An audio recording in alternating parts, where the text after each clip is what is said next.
तो ड्यूडेनम हम लोग पढ़ रहे थे ना, और ड्यूडेनम में जो फोर्थ पार्ट ऑफ ड्यूडेनम है वहां से हम लोग स्टार्ट करेंगे। लास्ट क्लास में हम लोग थर्ड पार्ट की बात कर लिए थे, और इसमें हम लोग फोर्थ पार्ट ऑफ ड्यूडेनम और उसकी ब्लड सप्लाई होगा, कुछ इंटीरियर फीचर्स होगा, है ना, वेनस ड्रेनेज होगा, नर्व सप्लाई होगा, और फाइनली अप्लाइड एनाटॉमी होगा। ये सारा चीज इस टॉपिक आज हम लोग इसमें कवर करेंगे, ठीक है। तो देखो फोर्थ पार्ट में चीजें बस वही है। फोर्थ पार्ट का तुम्हें मेजरमेंट पता ही है ना। 1 इंचेस इसके पास है, 2.5 सेंटीमीटर है, मेजरमेंट ये हो गया। उसके बाद अगर हम लोग बात करें फर्स्ट पार्ट के क्या कहते हैं, इस पार्ट के अंदर में, तो वो सबसे क्या कहते हैं लास्ट में है, और उसके बाद उसका कंटिन्यूएशन क्या हो जाता है, तो क्या जेजुनम इलियम के साथ आगे वो कंटिन्यू कर रहा है, ठीक।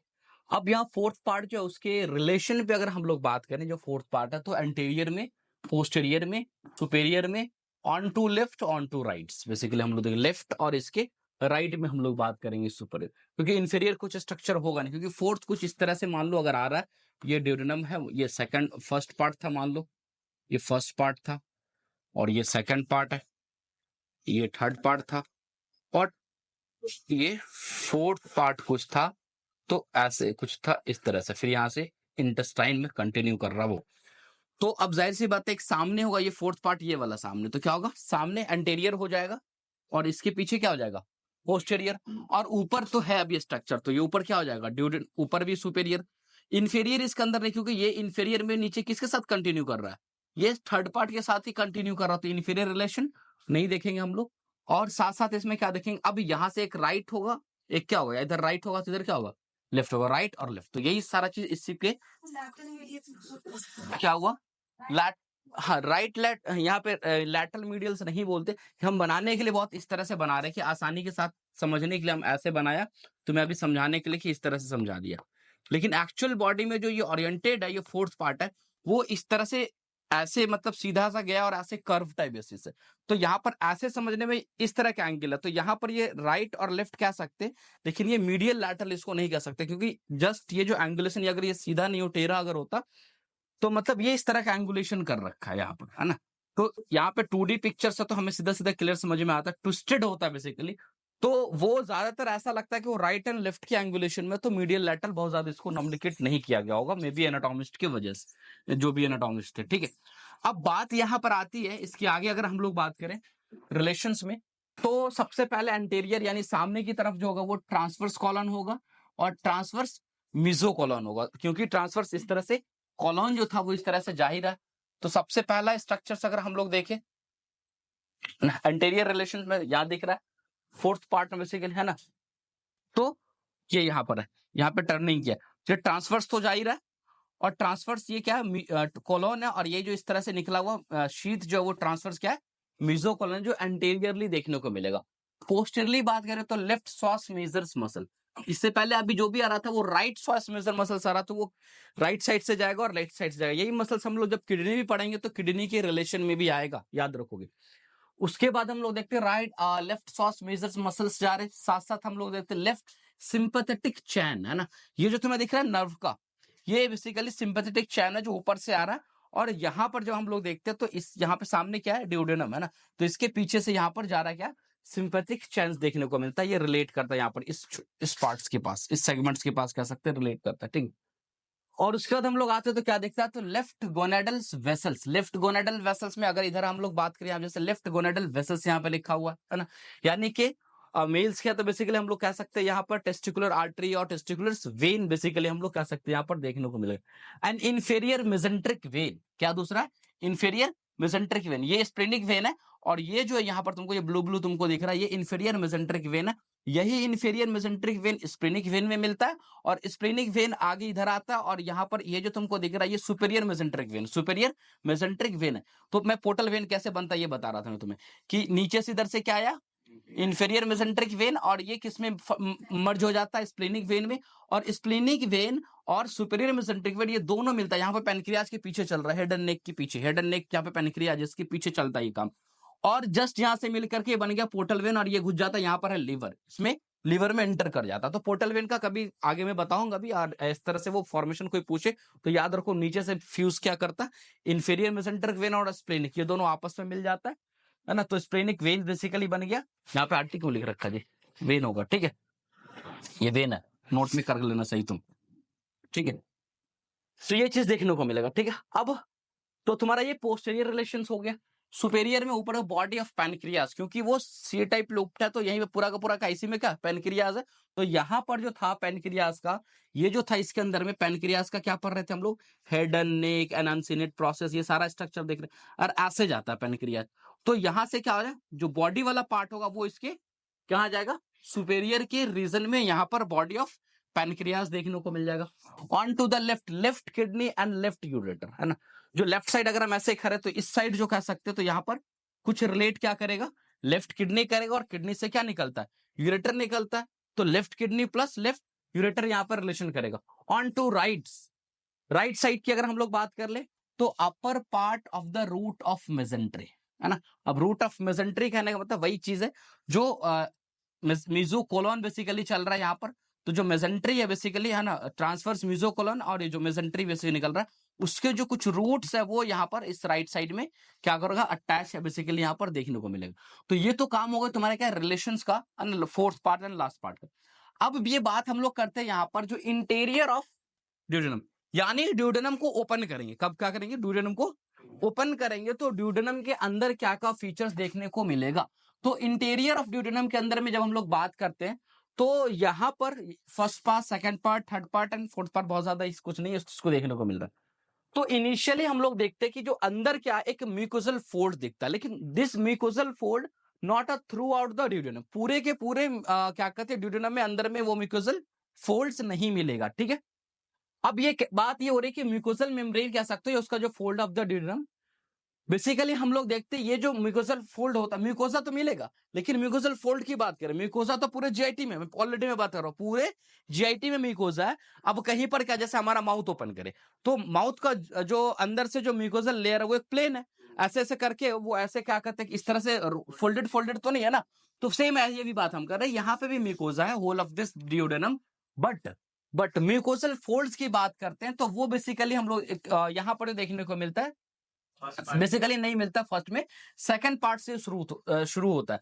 लेकिन इसी म्यूकोजल फोल्ड को एक प्रॉपर स्ट्रक्चर के नाम से हम बोलते हैं, उसको बोलते हैं वाल्व ऑफ क्रिचरिंग्स। क्या बोलते हैं, वाल्व ऑफ क्रिचरिंग। तो कभी कभी क्वेश्चन आप पूछा जाए कि वाल्व ऑफ क्रिचरिंग और present in which one of the following organ, option में दे देगा ड्यूडेनम, ऑप्शन में दे देगा हार्ट, ऑप्शन में अदर स्ट्रक्चर दे देगा, क्योंकि वाल्व आता तो हार्ट से लोग का दिमाग उधर की तरफ जा सकता है। तो वाल्व ऑफ, है ना, क्रिचरिंग्स जो है this is a present in the duodenum, और स्पेशली जब पार्ट पूछ दे तो सेकंड पार्ट ऑफ ड्यूडेनम कह सकते हैं ना। अब ये वाल्व क्यों है भाई, तो वाल्व इसलिए इसको बोला जा रहा है यहाँ पर क्योंकि ये म्यूकोजल फोल्ड है क्या। तो हुआ क्या कि बेसिकली कि जो क्या कहते हैं कि जो म्यूकोजल फोल्ड है वो फोल्डिंग हो करके एक तरह से वाल्व का रूप ले रहा है। क्या ले रहा है, वाल्व्स का रूप ले लेता है। तो इस वजह से हम लोग इसको देखने को मिलता है यार, कहते हैं तो, ठीक है। अब आते हैं सेकंड पार्ट ऑफ ड्यूडेनम, जो इंटीरियर का फीचर है वो ज्यादातर हम लोग सेकंड पार्ट में ही देखेंगे, फीचर्स देखने को मिलेगा।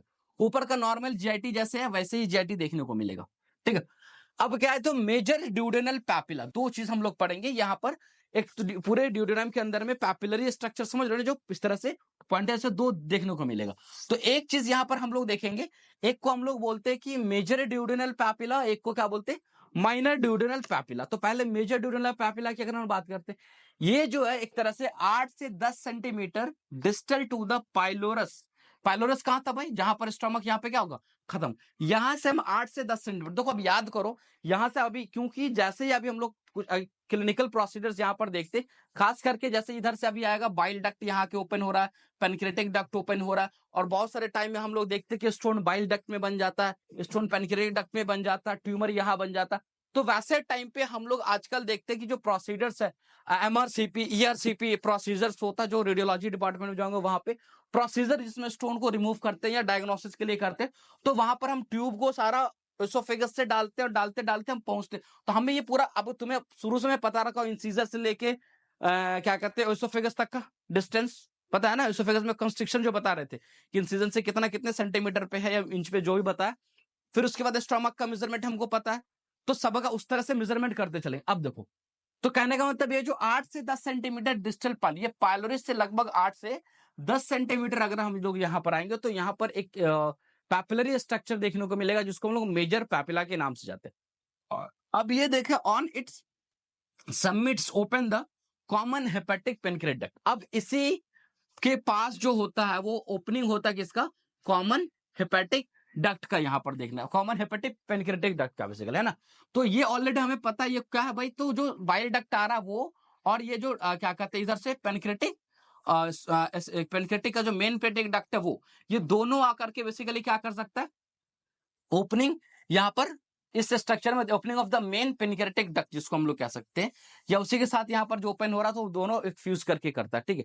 तो कहने का मतलब यह है कि मेजर ड्यूडेनल पैपिला के पास लगभग 8 से 10 सेंटीमीटर, तो हमें यह बताना चाहिए कि जो ओपनिंग है common opening hepato pancreatic duct, यानी जो पेनक्रेटिक का और हेपेटिक डक्ट का जो कॉमन ओपनिंग है वो ड्यूडेनम में कहां पर है, तो कह सकते हो ड्यूडेनम के शुरू से यहां से अगर मेजर कर तो 8 से 10 सेंटीमीटर अराउंड हम लोग देखते उसके फेज में देखने को मिल सकता है ये चीज, ठीक है। उसके बाद अगर हम लोग बात करें minor duodenal papilla, this minor duodenal papilla is 2 centimetre proximal to the major duodenal papilla. कह रहा है कि 2 सेंटीमीटर प्रॉक्सिमल है। अब प्रॉक्सिमल का मतलब क्या, नजदीक उससे, है ना, किससे, मेजर ड्यूडेनल पैपिला और accessory duct open on it's, है ना, सबमिट। यहां पर हम लोग देखते हैं जो यहाँ पर तुम देखो, है ना, माइनर डक्ट पैपिला यहाँ पर, और जो पेनक्रेटिक का बेसिकली 2 डक्ट होता है, तो एक एसेसरी पेनक्रेटिक, ये जो ओपन होता है वो कहां होता है, वो होता है माइनर पैपिलरी, माइनर जो क्या कहते हैं माइनर सॉरी ड्यूडेनल पैपिला के पास ये ओपनिंग देखने को मिलता है। और यहां पर एक चीज को याद रखना है कि ये जो ओपनिंग होगा इसके अंदर में जो ओपनिंग देखने को मिलेगा ये 2 सेंटीमीटर प्रॉक्सिमल, तो यहां से स्ट्रक्चर अगर आ रहा प्रॉक्सिमल डिस्टल जो इससे पास हो, तो ये यहां से यानी कि इस तरह से जो ड्यूडेनम यहां से हम लोग मेजरमेंट ले रहे, कहां से ले रहे, यहां से भी लेन 8 सेंटीमीटर, कहां से लिए 8 सेंटीमीटर यहां से लेकर के मेजर कर लिए। तो अब इससे जैसे एक यहाँ स्ट्रक्चर होगा, एक यहाँ होगा, एक यहाँ होगा, एक नंबर, एक 2 नंबर, एक 3 नंबर, तो 1 नंबर ज्यादा प्रॉक्सिमल है, फिर 2 नंबर उससे डिस्टल है, 3 नंबर उससे डिस्टल है। तो यहाँ पर 1 2 3 की बात है कि एक ही स्ट्रक्चर इस बीच में पैपिला देखता, तो ये कह सकते प्रॉक्सिमली कितना है, 2 सेंटीमीटर प्रॉक्सिमल देखने को मिलता है, ठीक। अब उसके बाद इसके फोल्डिंग्स के वजह से उसके अंदर में हम लोग देखते हैं कि इसके अंदर में एक फोल्डिंग जब बनता है क्या इसके वजह से, तो कहते हैं आर्च ऑफ प्लेका सेमी सर्कुलरिस, है ना। ये तुमको देखने को मिल रहा होगा यहाँ पर कि ये जो फोल्ड्स है उससे वजह से क्या लग रहा है, ये इस तरह का आर्च के टाइप का फोल्डिंग लग रहा है ना। ये जो फोल्डिंग आर्च है वो ऐसा आर्च कहने का मतलब कुछ इस तरह का दिख रहा है, यानी कहने का मतलब सेमी सर्कुलर, सेमी लूनर मतलब क्या होता है, चांद क्या होता है, हाफ मून के बेसिकली हम लोग कंसिडरेबल रखते हैं ना।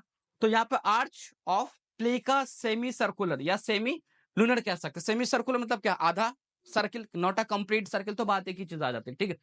तो ये स्ट्रक्चर इसका form an arch above the major duodenal papilla, जो मेजर ड्यूडेनल पैपिला उसके ऊपर एक हम क्या देखते हैं, एक इस तरह का आर्च पर जिसको हम मॉन्क्स हुड्स के नाम से जानते हैं। क्या जानते हैं, मॉन्क्स हुड। तो पूछेगा मॉन्क्स नाम है इसी का, इस आर्च का नाम है मॉन्क्स हुड्स, होंगे कोई साइंटिस्ट अपना नाम रख दिया, बंदर थोड़ी होगा जी, आदमी ही होगा कोई, ठीक है। हाँ, तो मॉन्क्स मतलब बंदर ही नहीं होता हमेशा, ठीक है। तो मॉन्क्स हुड्स है ना, similar fold of mucosal membrane, ये क्या है, what is a Monks hood. कोई पूछे कि मॉन्क्स हुड्स किसको बोलते हैं, तो मॉन्क्स हुड इज अ क्या है, एक सेमी सर्कुलर फोल्ड है किसका, जो म्यूकोसल मेम्ब्रेन है, क्या है?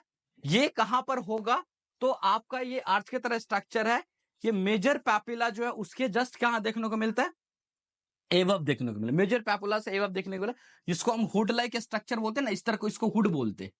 कोई है ना हुडी पहनते हो ना, याद हो, तो जस्ट लाइक हुड क्या होता है, ऐसे ही लगभग मान लो तो हुड बोलते हैं। तो मॉन्क्स हुड, मॉन्क्स कोई होंगे उनका नाम से रखा गया मॉन्क्स हुड, है ना।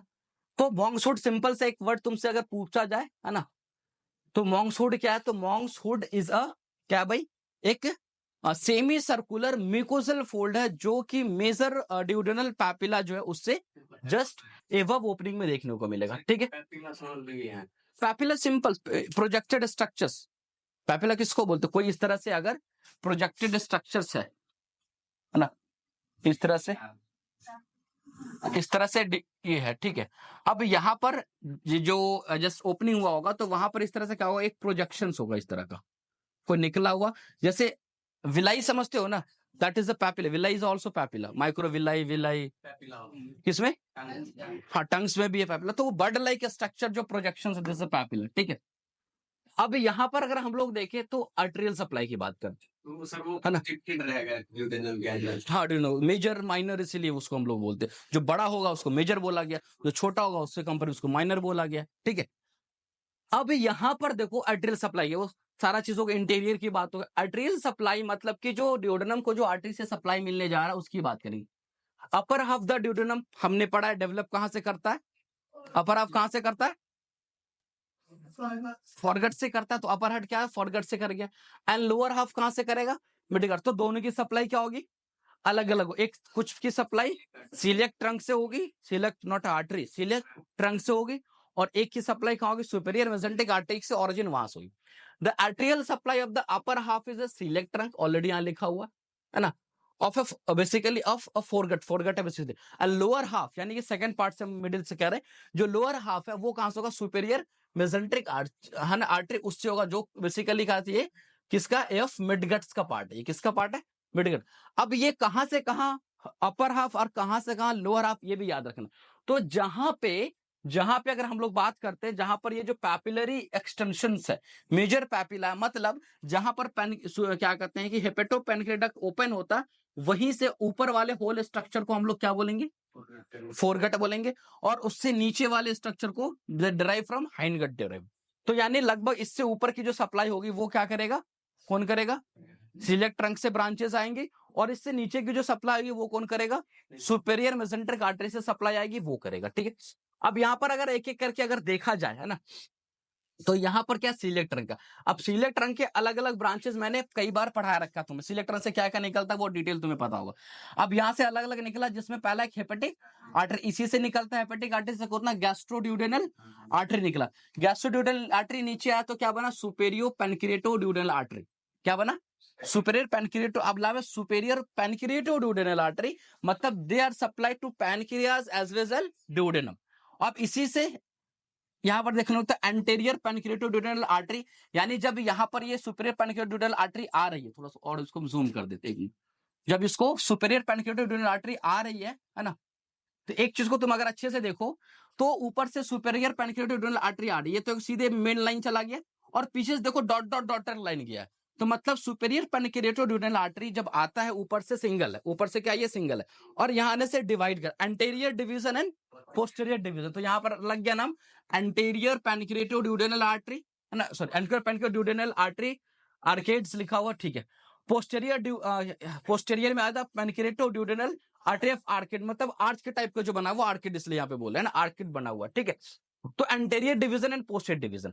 अब ये जो है नीचे जो आ जाओ, इधर देखो, नीचे का इन्फीरियर पेनक्रिएटोड्यूडेनल आर्टरी, है ना, ये कहां से अराइज करता, तो ऊपर आ रहा है, यहां से क्या, सुपेरियर मेसेंट्रिक आर्टरी, वहां से निकला, और ये क्या हुआ, यहां पर इसका क्या हुआ, डिवीजन हुआ इन्फीरियर पेनक्रिएटर, और वो भी इन्फीरियर पेनक्रिएटर भी डिवाइड अगर हो जाता है, तो लगभग लगभग ये इसको भी देखते हैं, एक सुपेरियर एंटीरियर, और एक क्या होगा, अब ये इधर से भी आता है, इधर से भी आपस में एनास्टोमोस करता है, क्या करता है, एनास्टोमोस का। ये आर्च अगर एक दिख रहा था, मतलब एक नहीं है, ये इधर से भी कुछ सेगमेंट आया, और नीचे से भी सेगमेंट गया, और इससे निकल निकल के अपना ये क्या करेगा, ड्यूोडेनम को प्रॉपर क्या करेगा, सप्लाई करेगा। ये बेसिकली हम लोग देख रहे हैं क्या, आर्टेरियल सप्लाई के अंदर है बात करें। जस्ट यहां पर देखो वही चीज को इधर से दिखाया गया, जस्ट समझ लो एक तरह से अपोजिट कर दिया गया होगा, है ना।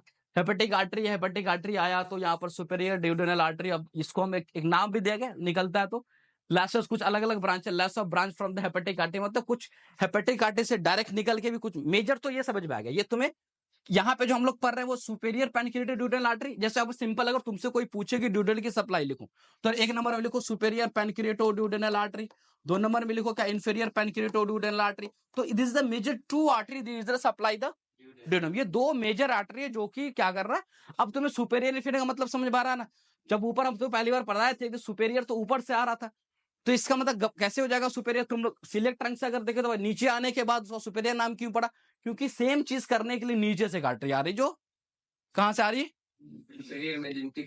जो नीचे से आ रही, जो सुपेरियर मेसेंटिक आर्टरी। तो this two artery is a major artery for. इसके अलावा भी और भी क्या है, कुछ सप्लाई, जैसे क्या, तो हमने ये देखा कि गैस्ट्रोड्यूडेनल आर्टरी से कुछ ब्रांच निकला और ड्यूडेनम के कुछ पार्ट को सप्लाई करा, जिसको, है ना, सुप्राड्यूडेनल आर्टरी या बेसिकली आर्टरी ऑफ विल्काई बोलते हैं, आर्टरी ऑफ विल्काई। तो कई बार ये भाई बहुत सारे कंपटीशन एग्जाम में पूछा गया है कि artery of Wilkie is arise from the which branch of celiac trunk, तो कहां से निकलेगा, गैस्ट्रोड्यूडेनल आर्टरी। या ये पूछा जा रहा कई बार कि artery of Wilkie supply the which one of the following. Wilkie कहीं से ड्यूडेनम को नाम कोई मिलाता ही नहीं थी, आपको याद रखना पड़ेगा। आप साइंटिस्ट से रख दिए अपना नाम तो अब रटो, कोई मसला नहीं है, ठीक है। उसके बाद हम लोग देखते हैं, ये तो तुम्हें पता ही आगे है ना, सुपीरियर पेनिकुलर आर्टरी इधर मैं बताया ही हूँ। इधर कुछ है लासिस ऑफ टिकट, कुछ कुछ ब्रांच छोटा छोटा बगल से गया है तो सुपीरियर पार्ट को क्या करेगा, सप्लाई कर देगा, ठीक है। राइट, उधर उसको भी छोड़ दो। अब यहां से ये चीज तो मैं ऑलरेडी इधर बताया ही हूँ, है ना, इधर बताया हूँ। सुपीरियर मेसेंट्रिक आर्टरी जो इससे भी कुछ ब्रांचेस निकलता है, आर्टरी फॉर द, है ना, फर्स्ट ड्यूजेनल सुपीरियर मेसेंट्रिक आर्टरी, तो ये थोड़ा बहुत इधर जाकर के सप्लाई कर देता, और इधर से मेसेंट्रिक आर्टरी से कुछ ब्रांच निकलेगा जो ड्यूजेनम, है ना, सुपीरियर मेसेंट्रिक आर्टरी ब्रांच को वो जाके सप्लाई। तो ये कंप्लीट जो तुम्हारा क्या आर्टरी, तो मेजर सप्लाई में हमेशा याद रखोगे कि ड्यूड्रम की supply superior pancreaticoduodenal artery, inferior pancreaticoduodenal arteries होगा, या आर्टरी ऑफ विल्काई, ये भी तुमको याद, विल्काई भी याद रखोगे क्योंकि ये थोड़ा सा ड्यूड्रम के साथ एडिशनल, कई बार अगर आर्टरियल सप्लाई में नाम अलग करना होता तो यही से क्वेश्चन बनता है, ठीक है। तो ये चीज हो गई तुम्हारा। चलो अब हम लोग आते क्या, तो मेजर इस थिंग देखो, तुम देखो भी होगा पूरे नोट के अंदर में मेंशन में 3 चीजों करवाया, एक तो सुपीरियर मेसेंट्रिक आर्टरी, दूसरा और तीसरा सुप्राड्यूडेनल आर्टरी, यानी आर्टरी ऑफ, ये पूरा नाम इसका होता है आर्टरी ऑफ विल्काई ना, ऑफ विल्काई नहीं लिखना, आर्टरी ऑफ विल्काई पूरा इसका नाम होता है, ठीक है। तो ये 3 मेजर आर्टरी, मेजर 3 कम से कम तुम याद रखोगे, और छोटा छोटा उधर नहीं भी याद रखोगे। अब ये राइट गैस्ट्रोपिपुलिक आर्टरी, ये तो थोड़ी ड्यूडेनम को सप्लाई कर रहा है, ये ड्यूडेनम को थोड़ी सप्लाई कर रहा है ना। अभी आर्टरी ऑफ यहाँ, ये थोड़ा सा, ये तो गैस्ट्रोपिपुलिक आर्टरी वो स्टोमक को सप्लाई करने के लिए जा रहा है ना उधर, ठीक है। अब थोड़ा सा इसका काट जानते हैं हम लोग, वेनस ड्रेनेज की बात करेंगे। तो वेनस ड्रेनेज में क्या होना, venous correspondence to the artery, मैं बार बार का करस्पॉन्डेंस मतलब जैसे जैसे क्या गया वेन आर्टरी गया हुआ वैसे वैसे तुम अपना वेन लगभग लगभग याद कर लो, मेजर है तो वैसे पढ़ लोगी, सुपेरियर क्या कहते हैं कि पेनक्यूरियोड्यूडेनल वेन, इंफीरियर पेनक्यूरियोड्यूडेनल वेन, मेजर में याद रखो। दे ड्रेन इनटू द स्प्लेनिक। अब ये क्या करता है कि इसका जो ड्रेन है वो कहां निकल के जाता है, तो कह रहा है splenic, superior mesenteric and portal vein. अब तुम्हें अभी मैं दिखाया हूं कि सुपेरियर मेसेंट्रिक वेन कहां था, मेसेंट्रिक क्या कहते हैं कि स्प्लेनिक वेन क्या था, तो इंफीरियर मेसेंट्रिक जो था वो आके कहां मिलता था, स्प्लेनिक में, और स्प्लेनिक और ये दोनों कहां मिलता है, ये स्प्लेनिक मान लो, और ये दोनों आपस में मर्ज हो जाता है, किसमें बनाता है क्या, पोर्टल वेन। तो ड्यूडेनम से ड्रेन होकर के कहां जाएगा चीजें, पोर्टल वेन के थ्रू, पोर्टल वेन से ड्रेन होकर के पोर्टल वेन कहां घुसता है, तो मतलब जो आपका भी डाइजेशन ड्यूडेनम में हुआ होगा, जो चीजें आपने अब्सॉर्ब किया है आपका ड्यूडेनम, वो कहां लेके जाएगा। हालांकि ड्यूडेनम में बहुत ज्यादा अब्जॉर्प्शन का प्रोसेस नहीं है, मेनली डाइजेशन का प्रोसेस होता है, बट चीजों को जो भी चीज अब्सॉर्ब, यानी कि कहने का सिंपल सा मतलब है कि हमारे बॉडी में इंटरनल एक इंडिविजुअल सर्कुलेशन है जिसको हम पोर्टल सर्कुलेशन के नाम से जानते हैं। एक ऐसा सर्कुलेशन जहां चीजों को सर्कुलेट करा के फर्स्टली इंट्रोड्यूस, यानी होल ऑफ द जीआईटी, पूरे जीआईटी में आप कुछ भी खाते, इसलिए ना लोग जहर खाता तो जनरली पहले लिवर फेल्यूर होता है, क्योंकि लिवर टॉक्सिसिटी की इफेक्ट आपका एब्जॉर्ब हुआ, लिवर में फर्स्टली क्रॉस करेगा, देन किडनी इनऑल जो अलग सी बात है लोग करेंगे हम लोग, तो लीवर को पहले इंट्रीट कर। तो आपको वेनस ड्रेनेज बहुत रटने की जरूरत नहीं है, और वेनस ड्रेनेज बहुत सारे एग्जाम में बहुत कम पूछ, क्योंकि वो लेस इंपोर्टेंट है देन आर्टरी। आर्टरी काफी इंपोर्टेंट, आपको कोई भी सर्जिकल प्रोसीजर, कोई भी रप्चर सिनॉल, सब तो वहीं फाइंड करना पड़ता है। अब उसके बाद है लिम्फेटिक। लिम्फेटिक ड्रेनेज खास करके उन लोगों के लिए बड़ा इंपॉर्टेंट है कि भाई इसके अगेंस्ट जहां पे लिम्फ है, जैसे यूएसजी करा रहे हैं तो किस एरिया का लिम्फ इनलार्ज है, नहीं तो उससे हम पता करते कि जैसे हमें पता है, सपोज मान लो कि कह रहे हैं कि हम अभी पढ़ रहे किसका लिम्फेटिक ड्रेनेज पढ़ रहे, ड्यूडेनम का पर, तो क्या कह रहा है कि ड्रेन इनटू द पैनक्रिएटोड्यूडेनल नोड्स, यानी पैनक्रियास ड्यूडेनल नोड्स है उसमें वो अपने ड्रेन को लाता है। जो देखो आर्टरी सप्लाई किया, वेन उसको ले गया, अब वेन को ले जाने में कुछ जो बचा खुचा रह जाता है वो कौन करता है, लिम्फ करता है। तो वो बचा हुआ कुछ कहां पे लिम्फ ड्रेन करा देगा, तो पैनक्रिएटोड्यूडेनल नोड। अगर कोई बात आए कि द रिपोर्ट आपका अल्ट्रासाउंड का आपके पास आया कि pancreatic duodenal node is goes to enlarge, तो अब भाई कहां से आ रहा है, तो इनलार्ज जहां हुआ तो मत लिम्फ से कहां से आ रहा है, उधर ड्यूडेनम से आ रहा है। तो इसका मतलब है ड्यूडेनम में कुछ गड़बड़ चली है और वहां से इन्फेक्शन में भी स्प्रेड करके इस नोड्स को क्या कर रहा है, अफेक्ट कर रहा है। सेम चीज from here it is a drain into the celiac and superior mesenteric lymph nodes and ultimately into the cisterna chyli via the intestinal lymph, है ना। एक लिम्फ का चैनल है, तो सिर्फ एक तुम याद रखो कि मेन फर्स्ट ड्रेन कहां कर रहा है, तो पैनक्रिएटोड्यूडेनल नोड्स के अंदर में ये अपने लिम्फेटिक ड्रेन को यहां कर दो। ये नोड कहां पे है, वही एरिया में, उसी रीजन में तुमको, है ना, जो तुम पैनक्रिएटोड्यूडेनल, देखो ये पूरा लिम्फेटिक नोड का इस चीजों को अगर हम लोग पढ़ेंगे ना तब जाके एग्जैक्ट सिचुएशन का पता चला। अभी मान लो हम बता रहे पैनक्रिएटिक के रियर अबाउट, वहां पे और भी नोड्स है, तो वो बार बार देखने से, चीजों को एग्जामिन करने से चीजें समझ में आ जाएगी, ठीक है। उसके बाद क्या है, नर्व सप्लाई। तो सिंपैथिक नर्व इज ड्यूडेनम लगभग T6 से लेकर के T9 T9 C6 समझ रहे हो ना, है ना, थोरेसिक रीजन से जो नर्व है ना, जो स्पाइनल नर्व है वहां से। और पारासिम्पैथिक, सिंपैथिक में कहां से, T6 से T9, और पारासिम्पैथिक नर्व में कहां से, तो वेगस, वेगाई मतलब वेगस है, vagus through the celiac and superior mesenteric plexus. देखो यहाँ पे नाम नर्व का, आर्टरी का, वेन का एक ही नाम है। यहाँ पे कहीं वेन लग रहा है, कहीं आर्टरी, तो एक चीज अगर तुम याद कर रहे हो तो बाकी चीज तुम्हें क्या होगा, आसानी से याद रहेगा, आसानी से याद रहेगा। तो वेगस नर्व याद रखोगे, और किसके थ्रू होता है, तो जब वेगस नर्व, ऐसा नहीं कि एक बार ब्रेन से निकला, क्रेनियल नर्व सब जगह जा रहा है, वो अपना ब्रांच बनाता है, वो अपने जंक्शंस बनाते, तो सीलियक और सुपेरियर मेसेंट्रिक प्लेक्सस वहां पर देखने को मिलता है। तो ये तुम्हारा क्या होगा, नर्व की सप्लाई की बात होगी। After this nerve supply, this applied anatomy, है ना, ये क्या है, अप्लाई। अब अप्लाइड एनाटॉमी में सबसे पहला पॉइंट की बात आती है ड्यूडेनल अल्सर। तो कहता है जो ड्यूडेनल अल्सर है, this is the most common site, is the first part of the duodenum. अब उसके पीछे रीजन है भाई कि फर्स्ट पार्ट ड्यूडेनम क्यों होता है। देखो पहला 2-3 रीजन कुछ ब्लड सप्लाई का है, लेकिन एक मेजर रीजन जो समझने की जरूरत है वो ये है कि भाई ये बताओ कि जो फर्स्ट पार्ट ऑफ ड्यूडेनम है वो किससे कनेक्ट होता है, ऊपर स्टमक से, और स्टमक के पास जो हमने खाया बोलस निकला, स्टमक में जाकर के जो डाइजेशन हुआ, उस डाइजेशन फॉर्म को क्या बोलते हैं, चाइम। और स्टमक के पास जो HCl है वो हाईली कंसंट्रेटेड HCl है, वो एसिडिक इन्वायरमेंट, इतने कंसंट्रेटेड, वहां तो प्रोटेक्शन लगा हुआ, मैं बताऊंगा फिजियोलॉजी में फंक्शन कैसे बचते हैं वो वहां का म्यूकोजा, बट इतने हाई एसिड है कि वो बाकी जगह म्यूकोजा पर रखते हैं, म्यूकोजा को क्या करेगा, डैमेज कर। अब पहला चीज कितनों कुछ है, तो समझो कि एक तरह से स्टमक से निकाल के पहला इंट्रोडक्शन जो है उस टाइम का कहां हो रहा है, फर्स्ट पार्ट ऑफ ड्यूडेनम। और यहाँ का म्यूकस म्यूकोजा एक तो फोल्डेड नहीं है, थोड़ा फोल्डेड हो तो प्रोटेक्शन ज्यादा मिल सकता है। तो यहाँ का म्यूकोजा क्या था, प्लेन था, अभी मैं पढ़ाया प्लेन था फर्स्ट पार्ट का।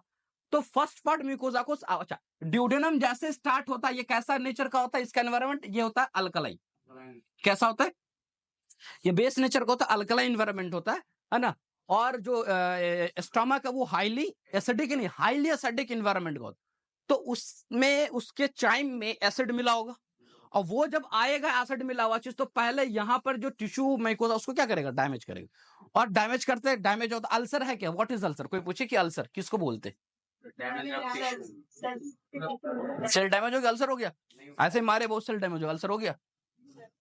What is ulcer, acidic damage होता है। अगर कोई अल्सर का प्रॉपर डेफिनेशन बोलोगे तो आज 100 रुपए वाला पेन देंगे, अब भी का अब भी, जल्दी। तो एसिडिक डैमेज को बोलते हैं। हाँ, destruction destruction of cell, that is not ulcer. देखो आया चुपचाप बोले तो बोलने, देखो कोई नहीं बोल रहा था, 100 रुपया के नाम में सब बोलना शुरू कर दिया है। तो पढ़ने से मतलब नहीं है, पैसे से मतलब है। पेन में भी बोल देते 5 रुपए वाला देंगे तो कोई नहीं बोलता जी, 100 रुपया बोले पेन तब सब बोलने लगा है। बोलो बोलो जल्दी बोलो। एसिडिक डैमेज ऑफ टिश्यू को अल्सर बोलते हैं। देखो नॉट एसिडिक डैमेज, सिर्फ अल्सर एसिडिक डैमेज।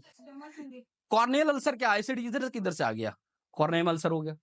देखो बहुत एक सिंपल सा डेफिनेशन है, अनब्रीचिंग ऑफ एनी म्यूकोजल और skin layer is called ulcer. Unbreaching का मतलब है कि कोई जैसे आपका स्किन है, अनब्रीचिंग मतलब ये कंटिन्यूएशन है, इसको हटा दिया, कट गया, फट गया, कुछ भी हुआ, थोड़ा सा भी आया, मेजर हो this is minor. Unbreaching of any mucosal layer या फिर स्किन, दिस इज नॉट, यानी कंटिन्यूएशन जहां से खत्म हो वो अल्सर कहलाएगा। ये क्या हुआ, कंटिन्यूएशन, जो सेल का अपना कंटिन्यूएशन होगा किसी स्टिमुलेंट, नॉट एसिड, किसी इन्फेक्शन की वजह से, कोई इंजुरीज की वजह से, कोई मैकेनिकल ट्रॉमा की वजह से, किसी भी कोई केमिकल ट्रॉमा की वजह से, किसी भी वजह से अगर अनब्रीचिंग मतलब डिसकंटिन्यूएशन सीधा सा अगर हो रहा तो उसको क्या बोलेंगे, है ना। कोई तुमको अगर क्या कहते हैं चाकू से थोड़ा सा भी रगड़ दिया, सिर्फ दाग गया, that is also minor ulcer, वो अल्सर है। अब बोलोगे अल्सर हो गया तो हड़बड़ा जाएगा, नहीं, माइनर अल्सर है, ठीक है। तो क्या बोल सकते हैं, डिस्ट्रक्शन, डिस्ट्रक्शन मतलब टूट जाना, खत्म। अब यहां पर बोले कि तुम सेल का टूट जाना, तो सेल टूटना एक डिफरेंट थिंग्स, हम यहाँ पर कंटिन्यूएशन खत्म हो जाएगा, मतलब इधर से सेल चल रहा है, इधर से चल, अब बीचों बीच हम क्या कर दे, ऐसे काट दे, तो इसके बाद इधर वाला सेल आपस में कम्युनिकेट नहीं कर पा रहा, जैसे अनब्रीचिंग हो गया यहाँ पर, है ना।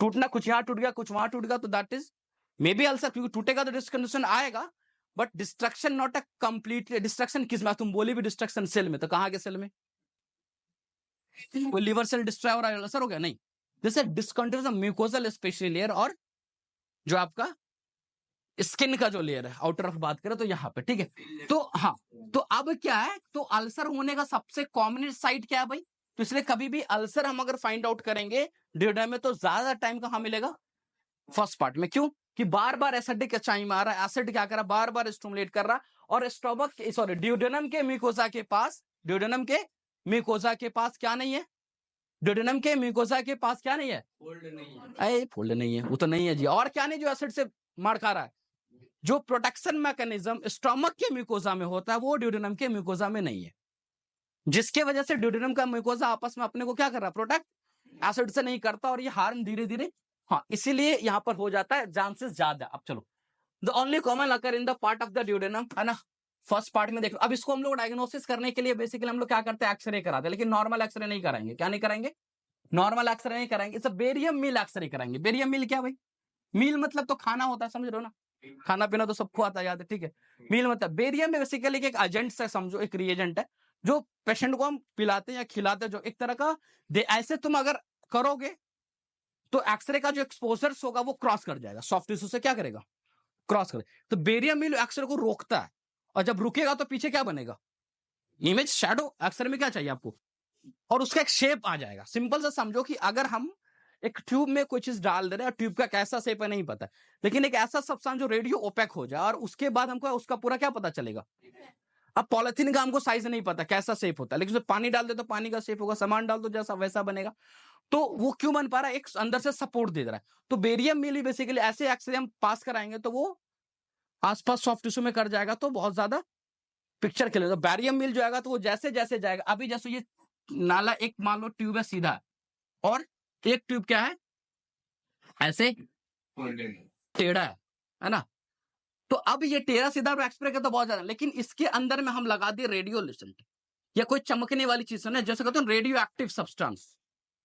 अब ये क्या होगा कि अंदर से दिखना लगेगा, ऐसे अंधेरा में नहीं दिख रहा है दोनों से, जो रेडियो एक्टिव हो जाएगा तो ये क्या होने लगेगा कि ये जिगजैग है, ये क्या है स्ट्रेट है। तो barium meal is a basically एक कहता है डाइज है जो हम लोग पेशेंट को खिलाते, मतलब खिलाते पिलाते को नॉर्मल टर्म देते। क्या हुआ, इसकी वजह से कलर हो जाता है, उसके बाद कलर नहीं होता एक्सरे में, कलर क्या हो तो सीधा ब्लैक एंड व्हाइट जिंदगी है एक्सरे में। कैसे काम करेगा, कैसे काम करेगा, डाइज कैसे काम करेगा, सिंपल से एक मिनट, कोई यहाँ पे पॉलिथीन है किसी के पास ट्रांसपेरेंट, ट्रांसपेरेंट में हम लोग लाइट घुसा रहेंगे तो क्या होगा, आर पार लाइट, और उसको हम ओपैक कर दे, काला कपड़ा लगा दे, अब करेंगे तो पीछे उसका क्या बनेगा, शेडो। तो हमको तो शेडो चाहिए ना। अब शेडो से हम देख के बता दें, अगर सपोज मान लो कि यहाँ पर अभी तो अंधेरा नहीं है उतना, लेयर कर देता हूँ, है ना, ये सपोज ये बोतल यहाँ पे रखा हुआ है, तो अब ये बोतल क्या कोशिश करते,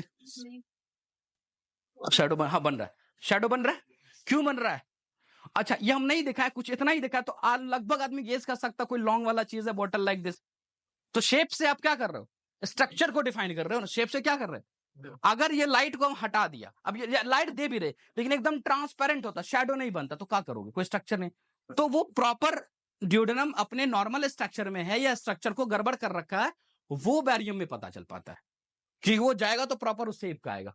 तो बैरियम मील एक्सरे कहते हैं abdomen and the first part of the duodenum है ना present in the triangular shadow. First part में कैसा दिखेगा, ट्रायंगुलर शैडो दिखना स्टार्ट करने लगा, जिसको हम ड्यूडेनल कैप के नाम से बोलते हैं या बल्ब के नाम से बोलते हैं। क्या बोलते हैं, ड्यूडेनल कैप के नाम से बोलते हैं या बल्ब। ये देखो यहाँ पर स्टोमक है, अब देखो एक स्टोमक और ये सब चीज कितना व्हाइट व्हाइट दिख रहा है, ये बैरियम मील की वजह से दिख रहा है। तो ये भी कैसा दिखता, काला काला दिखता। अब इधर काला इधर काला, कहां से स्टमक शुरू हुआ कहां स्टमक खत्म हुआ पता नहीं चला, तो शेप कहां से करोगे। तो बैरियम मील डालने से क्या हो गया, शेप पता चला। अब यहाँ पर दिखा रहा है, ये दिखा रहा है एक कंस्ट्रिक्शन, देखा ना, तो ये कंस्ट्रिक्शन किससे, पैलोरिक कैनाल की वजह से। हमने पैलोरिक एंटरम पैलोरिक कैनाल, जैसे एंटरम कैनाल पढ़ रहे। अब इसके बाद जो ड्यूडेनम तुम अगर गौर से देखो इधर में, तो यहां से ये ड्यूडेनम स्टार्ट हुआ ऐसे करके, तो ये ड्यूडेनम का जो एरिया है वो लगभग ये होता है, लेकिन ये ऐसा लग रहा है कि ये बल्ज कर गया, क्या कर गया, डिस्टेंड कर गया, क्या कर गया, डिस्टेंड, एक कैप लाइक ड्यूडेनल कैप इसको बोलते हैं। ये कैसा बन गया, एक कैप की तरह बन गया ना लगभग। तो ये ड्यूडेनल कैप फीचर ये नॉर्मल नहीं होगा, जब भी अल्सरेशन वगैरह में आएगा, वॉल डिस्टेंस करेगा, तब जाकर ये देख लूं। अच्छा ये कब दिखा, अगर ये सब कुछ नॉर्मल होता तो यहां पर जाके इस कैविटेशन की वजह से देखो, जहां जहां कैविटेशन, यहाँ बैरियम मिल अटक गया था, यहाँ बैरियम मिल क्या हुआ था, अटक गया था, तो यहाँ पर पिक्चर के अब यहाँ पर गया, इसमें भी क्या गड्ढा बना हुआ, तो बैरियम मिल अटक गया, तो अच्छे से पिक्चर आ रहा। यहाँ पे बैरियम मिल अटक गया तो ये कैप की तरह बन गया। यहाँ पे बैरियम मिल इतना वाइट नहीं आ रहा, क्यों? क्योंकि ये पूरा स्ट्रेट लाइन है। यहाँ क्या होगा, बैरियम मिल सीधे आगे बढ़ गया। यहाँ सेकंड पार्ट में क्या बढ़ गया, ग्रेविटी की वजह से सीधे नीचे। अब बैरियम मिल लेते हैं, शेडो बहुत क्लियर, अब गया तो थोड़ा बहुत लगा हुआ, तो थोड़ा बहुत आ रहा है। तो वो एक तरीके से जो बैरियम मिल है ना, आपको शेप बता देता है ओपेसिटी की वजह से। तो ये जो कैप अगर दिखना फर्स्ट पार्ट में दिख गया और एक्सरे करा के, तो it's a feature of the ulceration. जरूर नहीं कि शुरू के अल्सर में मिल ही जाएगा, बट इज द फीचर, ये मिल रहा तो फीचर ऑफ अल्सर की हम लोग बात करेंगे, ठीक है? ये पहले खिला देंगे, उसके बाद एक्सरे करेंगे। हाँ, खिला देंगे तब एक्सरे करेंगे, ठीक है? When a duodenal ulcer is present in the first part, basically a small flake of the barium is found and a filling. यही सब बता रहा है कि जब अल्सर होगा तो कहता है कि है ना, small fleck of barium is found, यानी उसके अंदर में फिल कर जाता है barium, ulcer create, and duodenal cap is said to be the deformity. ये क्या बताता है कि ड्यूडेनल कैप है तो कहने की वॉल के अंदर डिफॉर्मिटीज आ रही। तो पहला एक चीज हमने अल्सर की बात कर लिया, ड्यूडेनल अल्सर कहाँ पे होगा पूरे ड्यूडेनम में, कहाँ पे होगा, क्यों होगा फर्स्ट पार्ट में? प्रोटेक्शन मैकेनिज्म तो पूरे जीआईटी में नहीं है यार। उसके अलावा फर्स्टली एक्सपोज, जो चाय में सबसे पहले कौन किससे एक्सपोज हो रहा है, फर्स्ट पार्ट ऑफ ड्यूडेनम।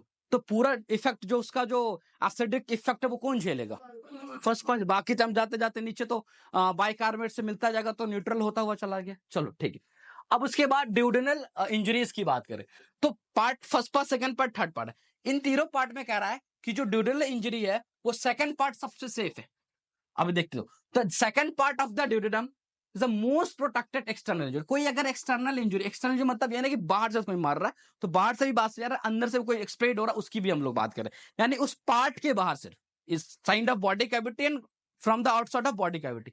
तो कोई भी अगर इंजरीज होती है तो सेकंड पार्ट बड़ा सेफ है, एक्सटर्नल इंजरीज बड़ा कम चांस है कि वहां पर होगा, बिकॉज ये क्यों, it lies at the paravertebral gutter. Paravertebral gutter का मतलब क्या है कि समझो क्या कि ये वर्टिब्रल कॉलम है, तो वर्टिब्रल कॉलम ऐसे आता है और क्या है, ऐसे है, ठीक है, और ऐसे है, समझो, ठीक है। और जो पार्ट है ड्यूडेनम का, ये मान लो फर्स्ट पार्ट है, ये क्या है, फर्स्ट पार्ट है, सॉरी ये क्या है, फर्स्ट पार्ट, और अरे यार हाँ, फर्स्ट पार्ट, और this is a second part, this is a third part. तो इस चीज को तुम ध्यान से आराम से, हाँ, ये रिब्स हमारा जो वर्टिब्रल कॉलम पूरा तो सीधा नहीं होता है, कुछ ऐसा ही होता है ना, कर्व। यहां पर आकर के देखो ये कर्व होता है, और इसी लंबर रीजन में आकर के क्या होता है, कर्व। और लंबरी रीजन में क्या, कल बताए थे ड्यूडेनम का एक्सटेंशन बताए थे। तो होता है क्या है, कह रहा है कि जो पारा मतलब बेसिकली पैरेलल के सेंस में आता है, तो वर्टिब्रल किसके, तो वर्टिब्रल के, है ना, गटर्स, जो बेसिकली यहाँ पर जो कन्वेक्सिटी है इस कन्वेक्सिटी के पैरेलल में आ जाता है, जिसके वजह से क्या होता है, जिसके वजह से हम लोग देखते हैं क्या नहीं मतलब है, एक तरह से deeper plane than the forward curvature of the vertebral column. ये जो फॉरवर्ड कर्वेचर है ना, ये कहीं ना कहीं एक तरह से इसको आकर के यहाँ पर, क्योंकि जो ड्यूडेनम है वो रेट्रोपेरिटोनियल से पेरिटोनियल, तो यानी कि पोस्टीरियर एब्डोमिनल वॉल की तरफ से होगा। आगे से अगर हम मान लो चलना शुरू करें तो ड्यूडेनम की दूरी ज्यादा होगी, पीछे से तुरंत खोलेंगे क्या होगा, अब इसे बोलते हैं ना ऑपरेशन पीछे से खोल दे ड्यूडेनम, आगे से ही ओपन होता है, ठीक है। मतलब एक समझने के लिए हम बता रहे हैं ना, किसी को कर देना पीछे से निकाल के ड्यूडेनम निकाल देते हैं, लाओ, है ना, तो फिर तुमको निकाल देगा वहां से। तो कहने का मतलब है ये पोस्टीरियर एब्डोमिनल ऑर्गन, अब इस कर्वेचर की वजह से क्या मिल रहा है, अब ये कोई लाइन स्ट्रेट होता तो इसकी दूरी हो गई, सपोर्ट कम मिलेगा, लेकिन ऐसे कर्व करके इसके में बगल में, तो इसको क्या मिल रहा है, सपोर्ट ज्यादा।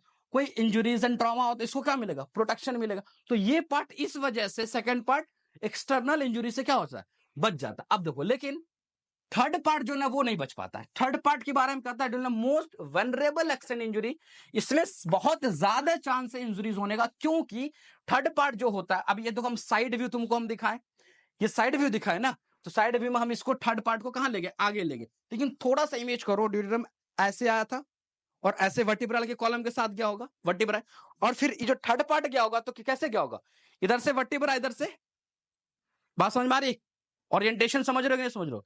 फर्स्ट पार्ट ऊपर से ऐसा है, सेकंड पार्ट कहां गया, वर्टिब्रल के पैरेलल में रहा ना, और थर्ड पार्ट वर्टिब्रा से, जैसे थर्ड पार्ट की बात करें तो ये मान लो वर्टिब्रा है, ये वर्टिब्रा है, और थर्ड पार्ट कहां से क्रॉस करेगा, ये मान लो सेकंड ऊपर से आ रहा तो थर्ड ऐसे क्रॉस करेगा, ये समझ में आ रहा है ना। तो ड्यूडेनम के पीछे क्या हो जाएगा, एक तरह से वर्टिब्रा, थर्ड पार्ट में क्या होगा, पीछे क्या हो जाएगा, not a make a relation, यहाँ पे रिलेशन की बात, आपको सर रिलेशन होता है वर्टिब्रा, आप देखा है नहीं, तो जस्ट इसके पीछे और भी स्ट्रक्चर है उससे, लेकिन पीछे क्या होगा, वर्टिब्रल कॉलम में थर्ड पार्ट, तो पीछे हो जाता है वर्टिब्रल कॉलम, ठीक है, क्या होता है पीछे जाएगा थर्ड, और हाँ, वर्टिब्रा से पीछे, वर्टिब्रा के कहाँ? वर्टिब्रा किस तरफ जाएगा ना, वर्टिब्रा की तरफ जाएगा। वर्टिब्रा के तरफ की बात नहीं हो रही, ये इस तरह से वर्टिब्रल कॉलम है और हमने बताया कि ये फर्स्ट पार्ट था, ये सेकंड पार्ट है, तो थर्ड पार्ट क्या करेगा? ऐसे ही क्रॉस करेगा ना, सबने जाके इधर जाएगा, ट्रांसफर जब क्रॉस करेगा तो वर्टिब्रल से क्या करेगा? क्रॉस करेगा। तो उसके वजह से कह रहा है कि इस वजह से हम लोग देखते हैं पीछे एक तो वर्टिब्रा हो जाता है, वल्नरेबल इंजरीज का ज्यादा चांस होता है, and is the get a crushed, यानी crushed between the vertebral column and the anterior abdominal wall following the violence, यानी ऊपर से मान लो प्रेशर पर एब्डोमिनल, अब पीछे उसके जस्ट पीछे क्या मिल गया? वर्टिब्रा, उस दोनों के बीच एक क्रश हो सकता है, दब सकता है, जिसके वजह से कोई भी अगर कोई ट्रॉमा अगर बहुत तेज दिया अगर मान लो, तो अगर ड्यूडेनल तक प्रेशर जा रहा है तो पीछे शॉक ऑब्जर्वर नहीं है, पीछे क्या है? हार्ड सरफेस जो क्या है? वर्टिब्रा है, तो वो प्रेशर जैसे ही जाएगा तो वो कहीं ना कहीं उसको दोनों के बीच वो क्या करेगा? दबेगा, क्रश कर जाएगा। तो थर्ड पार्ट के इंजुरीज होने का चांसेस, तो कोई अगर एक्सटर्नल इंजुरीज हुई हो, तो अगर ड्यूडेनल सस्पेक्ट हम लोग करें, या अभी कोई आया तो उसका हम एक्सरे करा या अल्ट्रासाउंड कर रहे हो, तो हमें टारगेट करना है थर्ड पार्ट को कि भाई हिट हुआ एब्डोमेन पे, तो कहां करेंगे टारगेट? अगर कोई रप्चर सीजन तो वो ये चीज होगा, ठीक है। अब यहाँ पर तीसरा जो डिजीज आता है वो आता है ड्यूडेनल डाइवर्टिकुलाई। क्या आता है? अब ये duodenal diverticuli is a congenital and almost always occur in the medial wall of the second part. अब ये देखो कॉमन कहां पे होगा? ये देखो बड़ा कॉमन है, सेकंड पार्ट है। अब सेकंड पार्ट में ये तो पूरा ट्यूब है ना, ऐसे ये बॉटल जो है सेकंड पार्ट ऑफ ड्यूडेनम में मान लो, तो ऐसे है अगर, तो अगर यहां से ऐसे गया तो इधर वाला वाल क्या होगा? लैटरल, इधर वाला वाल क्या होगा? मीडियल। चलो अब ये जो है ना मीडियल वॉल पे क्या कहते हैं? ड्यूडेनल डाइवर्टिकुलाई है क्या? मैं बात करता हूँ, पहले ये बताओ होता कहाँ पे। एक तो कॉन्जेनाइटल होता, कॉन्जेनाइटल का मतलब हेरिटेड नहीं, not always, not all congenital is inherited. Inherited का मतलब है कि हम में हुआ, मेरे बच्चे में होगा, उसके बच्चे में होगा, उसके बच्चे में होगा, कंटिन्यूअस। अब जरूरी नहीं कोई ऐसी बीमारी थी, सपोज हमें कोई कॉन्जेनाइटल डिजीज था और हेरिटेड था, में भी था, मेरे फादर को भी था, तो इनहेरिटेड का मतलब जनरेशन टू जनरेशन। ये भी एक कॉन्जेनाइटल, इसका मतलब बहुत सारे कॉन्जेनाइटल जो है वो इनहेरिटेशन भी होता है, लेकिन कॉन्जेनाइटल मतलब जरूरी नहीं है कि वो होगा इससे पहले में, उसी में फर्स्ट टाइम हुआ होगा, मतलब बाय बर्थ से कोई डिसऑर्डर है उसके साथ, है ना, disorder from by birth, and almost always occur in the medial wall, medial और second part of the duodenum में देखने होगा। अब एक्चुअली क्या कि ये जो मीडियल वॉल है ना थोड़ा सा कमजोर है, इसलिए डाइवर्टिकुलम का मतलब क्या होता है? एक तरह से हर्निएशन, ये वीक वॉल होगा, यहां से क्या करेगा? ये ऐसे करके बल्ज कर जाएगा, डाइवर्टिकुलम बन जाएगा, क्या बनेगा? बल्ज कर जाएगा। तो ऑब्वियसली बात है वहीं से ज्यादा बल्ज करने का चांस होगा जहां क्या होगा? पार्ट कमजोर होगा, लूज होगा, क्योंकि इस पार्ट में इधर से ओपनिंग है, इधर से ओपनिंग है, 2-3 जगह ओपनिंग हमने बताया तुम्हें, है ना, तो पेनिट्रेट कर सकता है, तो वो अलग रीजन है, बट पेनिट्रेशन और आने का अलग नहीं, बट ये part basically they are the because the herniation of the duodenal lining through the gas in the muscles and gas in the muscles coat where is the artery and ductus pierces the wall. Basically यही कह रहा है कि इस artery की इस wall के पास में मीडियल वॉल में ज्यादातर आर्टरी एंड वॉल क्या कर रहा है यहीं से, क्योंकि आर्टरी का भी हम देखें सुपेरियर ड्यूडेनल जो आ रहा है वो ज्यादा इधर से क्या कर रहा है, तो ये वॉल बेसिकली वीक होता है, तो वीक पार्ट पे डाइवर्टिकुलाई बनने का ज्यादा चांसेस हो सकता है। क्या हो सकता है? डाइवर्टिकुलम है क्या? लाइक हर्निएशन कह सकते हो, एक तरह का बल्ज कर जाएगा वॉल, क्या कर जाएगा? बल्ज जाए। तो अब ये भी अभी कभी कोई बोले कि डाइवर्टिकुलम ड्यूडेनम में हो गया, तो एकदम क्लियर दिमाग में रहे कहां पे हुआ होगा? सेकंड पार्ट में। सेकंड पार्ट में कहां पे? मीडियल वॉल पे। क्यों मीडियल वॉल पे? अब देखो रेफर्ड पेन की बात आती है, रेफर्ड पेन मतलब कि अगर ड्यूडेनम में कोई प्रॉब्लम होगा तो कह रहा है कि रेफर्ड पेन मतलब प्रॉब्लम कहीं और, वो पेन कहीं और होता है। जैसे तुम अगर बात करोगे स्प्लेनिक पेन वगैरह शोल्डर टिप पे होते लगता है, तो this is a referred pain, है ना। तो जो कह रहा है कि pain is arising from the duodenum is a poorly localise, यानी जहां पर ड्यूडेनम वहां पर बहुत सही से पता नहीं चलेगा कि अम्लाइकस के जस्ट पार्ट क्या, यहाँ पे ड्यूडेनम है, एबव द अम्लाइकस पता है, और ऊपर यहाँ है इपिगैस्ट्रियम, लेकिन ज्यादातर इसका जो पेन तुमको रेफर्ड पेन होगा वो सेंट्रल ऑफ द इपिगैस्ट्रियम। कहां होगा? एपिगैस्ट्रियम के सेंटर में होगा, मतलब यहाँ पे पेन होगा, यहाँ पे ड्यूडेनम तो है नहीं, ड्यूडेनम तो ऑलमोस्ट क्या अम्लाइकस के नीचे, तो यहाँ पे आसपास में पेन कहाँ होगा? यहाँ होगा, due to the referred pain है, ये क्या है? रेफर्ड। तो यहाँ का भी पेन जो होगा उसको हम लोग सस्पेक्ट ड्यूडेनम से क्या कर सकते? ड्यूडेनम की एब्नॉर्मलिटी से कर सकते।